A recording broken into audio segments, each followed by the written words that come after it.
In early 1943, on a night train rattling through Oregon, a young Army lieutenant named Roderick Hall put pen to paper. The locomotive's stack belched black smoke, and gritty soot stippled his window. Hall was writing a letter that would change his life.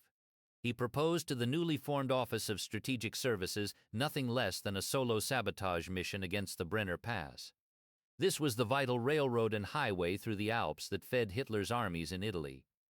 Hall wrote that he could block the Ampezzo highway and railroad within 3 days of landing. He cited his skill in rock climbing, skiing, and demolitions. He offered to parachute in alone with explosives and live off the land. He was 28 years old, unmarried, and ready to go. The letter was audacious, almost suicidal, but it landed on the desk of Wild Bill Donovan, America's spymaster. Donovan saw something in Hall's initiative. He ordered the lieutenant to Washington for training. Hall entered the OSS's secret school at Area B, where he learned silent killing from a British master named William Fairbairn. He also met another young officer, Joseph Lukic. The two became close friends, sharing a quiet determination. Both were trained in demolitions and guerrilla warfare.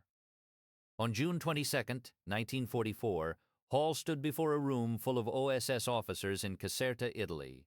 A large map of the Italian Alps dominated the wall. Hall laid out his plan with cold logic and detailed knowledge of the terrain he had skied before the war.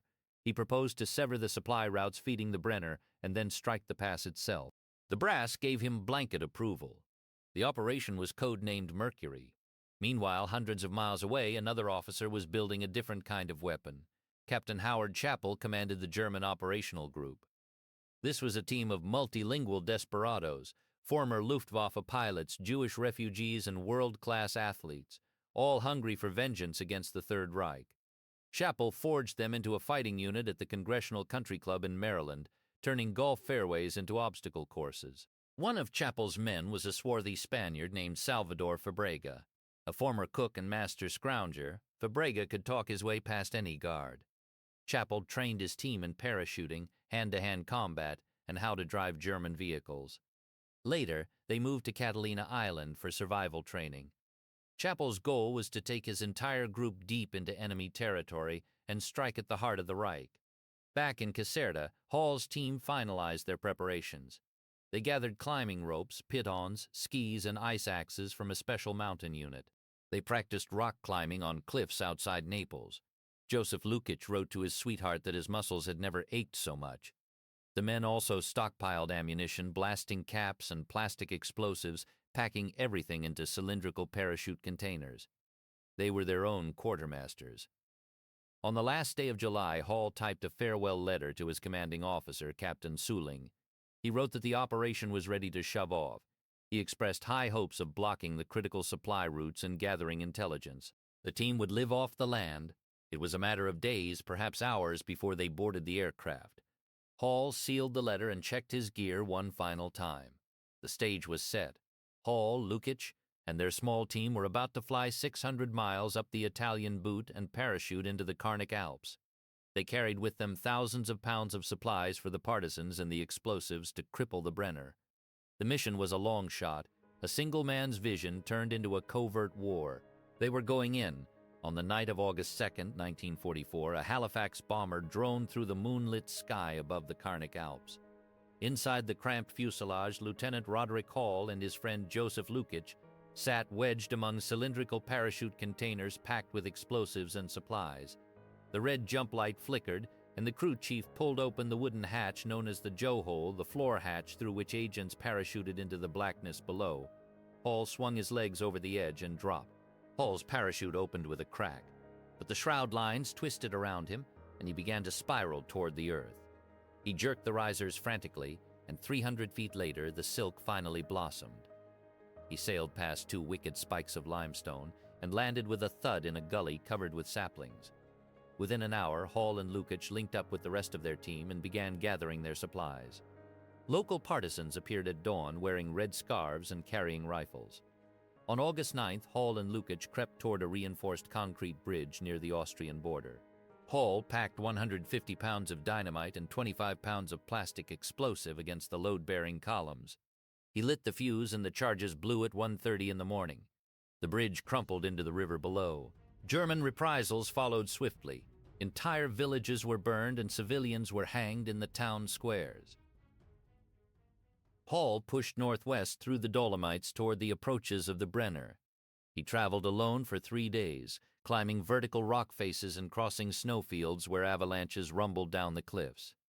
His right foot began to freeze, and he recorded his condition in a small diary he kept on cigarette paper.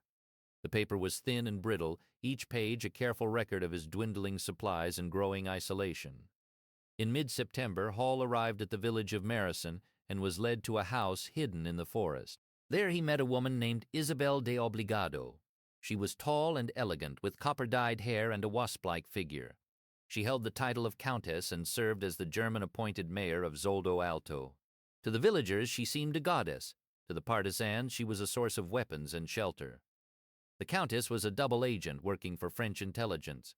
Her villa contained a radio in one room, a cache of ammunition in another, and a pantry stocked with sugar and flour where she baked cakes for her guests. Hall returned a leather-bound copy of the Scarlet Pimpernel that she had lent to the partisan leader Ettore. Over tea and conversation, Hall and the Countess began an affair. She provided him with intelligence on German troop movements and safe passage through the region. By October, the supply situation had become desperate. Hall called for resupply drops, but bad weather grounded the planes and the promised shipments never arrived. His men suffered from influenza, dysentery, and frostbite. Their boots wore thin, and their rations dwindled to a handful of cornmeal each day. Hall scribbled in his diary that he was down to 2 small loaves of bread and a hunk of cheese. Hall recruited a squad of former Italian Alpini veteran mountain troops who had fought in Russia. They could move on skis through deep snow and knew every trail in the Dolomites, but without food, ammunition, or explosives, they could not fight. On December 12th, Hall gathered the squad and told them to disperse to their homes until spring. Before they left, the men sang a song called La Montanara. The voices echoed through the frozen valley, and Hall turned away to hide the tears in his eyes. While Hall struggled in the mountains, a Gestapo major named August Schiffer arrived in the city of Bolzano. Schiffer was a 42-year-old career policeman with a deep loyalty to the Nazi Party. He commanded Section 4 of the secret police, which gave him authority over the entire region. Schiffer began methodically rolling up the Bolzano resistance movement. His men arrested a professor named Arnaldo Coliselli, who confessed under torture that he had received explosives from an American captain planning to destroy railroad tunnels through the Brenner. Schiffer followed the thread to the director of the magnesium works, a man named Manlio Longon. Longon was a key figure in the plot to blow up the Brenner tunnel. Schiffer arrested him and subjected him to what he called intensified cross-examination. Longon was suspended from a ladder with his wrists cuffed behind his back and beaten until he revealed the names of his contacts. Schiffer then ordered Longon's execution, staging it to look like a suicide. With his tunnel plan foiled and his network collapsing, Hall became increasingly isolated. He turned his attention to a smaller target, the electric transformer substation that powered the narrow-gauge railroad through Cortina d'Ampezzo. The substation contained 4 large mercury condensers that were vital to the railroad's operation. If he could destroy them, the Cortina line would be crippled for months. Hall prepared a 40-pound charge of plastic explosive and decided to ski into Cortina alone. Meanwhile, Captain Howard Chappell had arrived in Italy and was assigned to link up with Hall. Chappell brought with him a 3-man team codenamed Tacoma, including the Spanish scrounger Salvador Fabrega and a radio operator named Oliver Silsby. They were ordered to deliver a radio and supplies to Hall, but winter weather grounded their plane, and repeated German patrols forced delays. Chappell grew restless, but he could do nothing except wait for the snow to clear. By Christmas of 1944, Roderick Hall was a broken man. He spent the holiday with the Countess in her mountain villa, shaking with fever, his feet crusted with frostbite. She wrapped him in furs and made a small Christmas tree, but Hall told her he would not return to America. He believed he was doomed. The Countess nursed him through the night, and by morning the fever had broken. The day after Christmas, Howard Chappell finally got his chance. He led his 3-man Tacoma team, Salvador Fabrega, and radio operator Oliver Silsby, through the Joe hole of a Halifax bomber and into the black sky over Valmorel. They landed in a snow-covered meadow marked by partisan signal fires. Chappell had come to find Hall and deliver a radio. He was 40 miles and a world away from the man he was supposed to meet. Hall did not wait for rescue. He had a target in his sights, the Cortina d'Ampezzo transformer substation with its mercury condensers. On the morning of January 26th, he strapped 40 pounds of plastic explosive to his pack, pushed off on his skis, and headed into the blizzard. His feet were black with frostbite.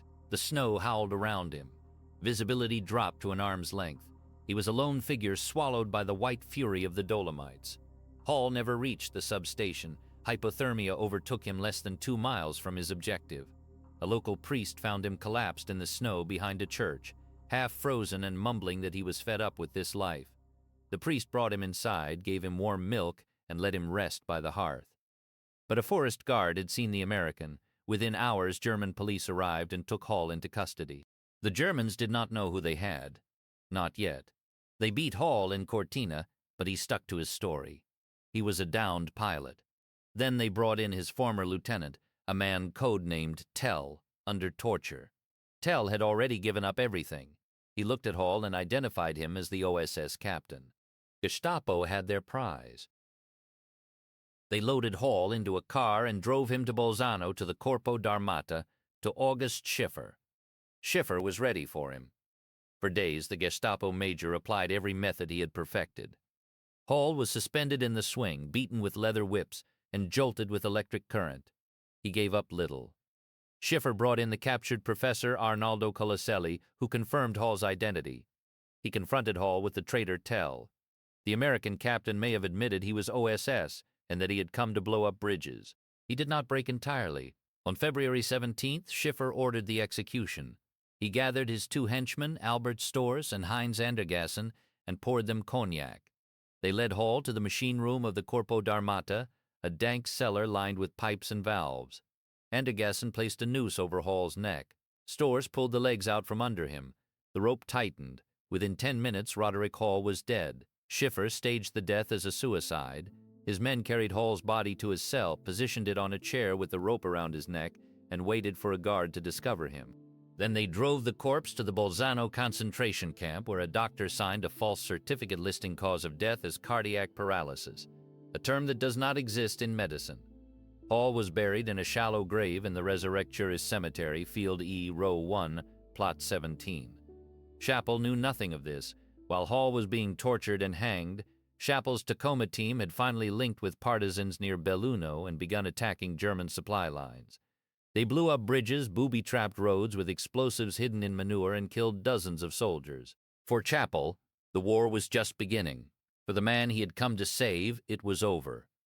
In the early morning hours of March 6, 1945, the lull broke. A village woman rushed to the Tacoma team's mountain hideout near Triciana with a single word, Tedeschi. The Germans had them surrounded. Howard Chappell grabbed a Browning automatic rifle and scrambled up a rise to scan the ridge. He counted SS troops closing from 3 directions, their dogs already baying. A local woman was pointing directly at their position. Chappell ordered his men to bury the radio and run for the creek at the bottom of the ravine. They plunged into the icy water as machine gun fire chewed the rocks around them. Chappell stood his ground, firing the bar from the hip, covering the retreat. A partisan named Brownie opened fire to cover the others and was killed, his sacrifice allowing the rest to break away. Oliver Silsby, the radio operator, collapsed from exhaustion and asthma. He could not get up. Rather than leave a man behind, Chappell shouted his surrender to the Germans, hoping Silsby could rest and they might still escape together. In the final days of February, Chappell regrouped his scattered team 1 man at a time. He made his way to a series of caves outside the village of Dusoy, the emergency rally point. Buchart came first, then Ciccone and a demolition man named Delaney. They were bruised, frozen, and half-starved, but alive. Then a partisan commander arrived with 100 of his own men and an Italian radio operator. His name was Paride Brunetti, known to everyone as Bruno. He was a fire-eater from the Mazzini Brigade, a man who believed in fighting to the last man and the last round. Bruno and Chappell agreed on one thing. They would not run. On a narrow mountain pass called San Boldo, they made their stand. Hundreds of fascist troops from the Decima Mass and German regulars marched up the winding road. Chappell knelt behind a heavy machine gun and opened fire as the enemy column came into range. Salvador Fabrega dueled 2 German machine gun crews with a light automatic weapon, standing in the open, driving them to cover. By dusk, more than 100 enemy soldiers lay dead on the slopes. The partisans slipped off the mountain before the Germans could bring up their cannon. While Chapelle fought, Fabrega and Silsby faced a different kind of war. They were thrown into a lice-infested cell in Belluno, and one by one dragged before the SS interrogators. Fabrega endured electric wires applied to his tongue and ears. He was beaten with rubber hoses from every angle at once. Through it all, he clung to a single story. He was a downed airman who knew nothing. Silsby did the same. When the Gestapo confronted them with captured radio messages and photographs of Captain Hall, they still did not break. The SS transferred them both to Bolzano, to the concentration camp overseen by Major August Schiffer. By April, only 3 major bridges still carried German supplies in the Belluno corridor. Allied bombers had already destroyed 2. The last one, the Bush, was a 1,000-foot span of stone arches that seemed impervious to bombs. Chapel decided to take it from the ground. He had no explosives nearby, but he knew of 2 500-pound dud bombs lying near the bridge from a failed air raid. With 24 of Bruno's partisans, he crept toward the structure on the night of April 14th. Chapel sent 1 squad to cover the barracks and placed machine gunners at both ends of the bridge. The assault was swift. Bazooka fire destroyed the guardhouse, and the partisans killed all 28 guards in under 10 minutes. Chapel jammed plastic explosive into the fuse hole of one of the dud bombs and set a 10-minute time pencil, a timed chemical fuse. As he pulled his men off the bridge, German armored cars counterattacked. A bazooka round destroyed the lead vehicle. Then the bomb hissed and burned out a dud. Chapel did not quit. He sent Bruno's men to retrieve the team's own explosives from their hidden cache 3 days away. Just as he predicted, the Germans evacuated the bridge to salvage the second dud bomb. In that moment of vulnerability, Chapel's men moved in. They mined the structure with fresh explosives and blew the Bush Bridge sky high. Not a single partisan was lost. The next night, Allied planes caught the roads north of the collapsed bridge chock full of German vehicles. Thousands of retreating troops died in the ensuing airstrikes. The Brenner escape route was beginning to close. On April 25, 1945, Howard Chapel received word that a partisan court in the village of Siracera di Limana had arrested the Countess de Obligado and Ettore, the commander of the Val Cordovo Brigade. They faced charges of treason for brokering a truce with the Germans a month earlier. If found guilty, both would be executed. Chapel knew these 2 had worked with Captain Hall and had been his own lifeline to the north. He could not let them die. Chapel and Captain Benucci rode to the trial and confronted the partisan commander. The proceedings smelled of politics, communist leaders trying to seize control of non-communist brigades. Chapel drew up a declaration on the spot, asserting the full authority of American missions in the area and demanding the charges be suspended. He signed it as Major Howard W. Chapel, Tacoma Mission. The court backed down. The Countess and Ettore walked free. That same day, Chapel struck a deal with the Countess. She would provide a truck to carry him and his team north past the German roadblocks toward the Brenner. The war was entering its final week, and Chapel still had work to do. He intended to seal the pass before the Germans could use it to escape into the Alpine redoubt. By April 30th, Chapel had positioned himself at Digonora Gorge, a narrow defile in the Dolomites northeast of Caprile. He ordered the small bridge north of the town blown and set roadblocks at both ends of the valley.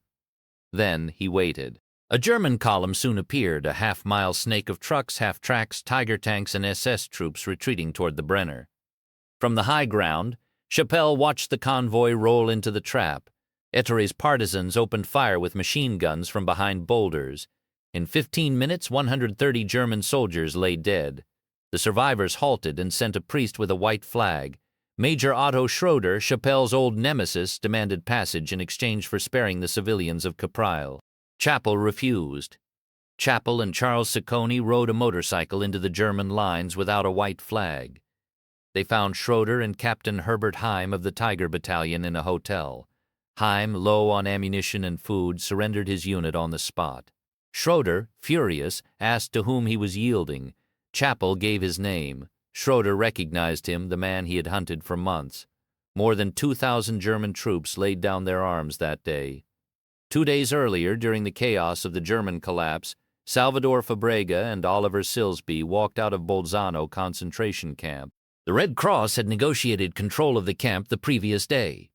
Fabrega had smuggled pistols inside and organized prisoners for a last stand, but in the end, no massacre came.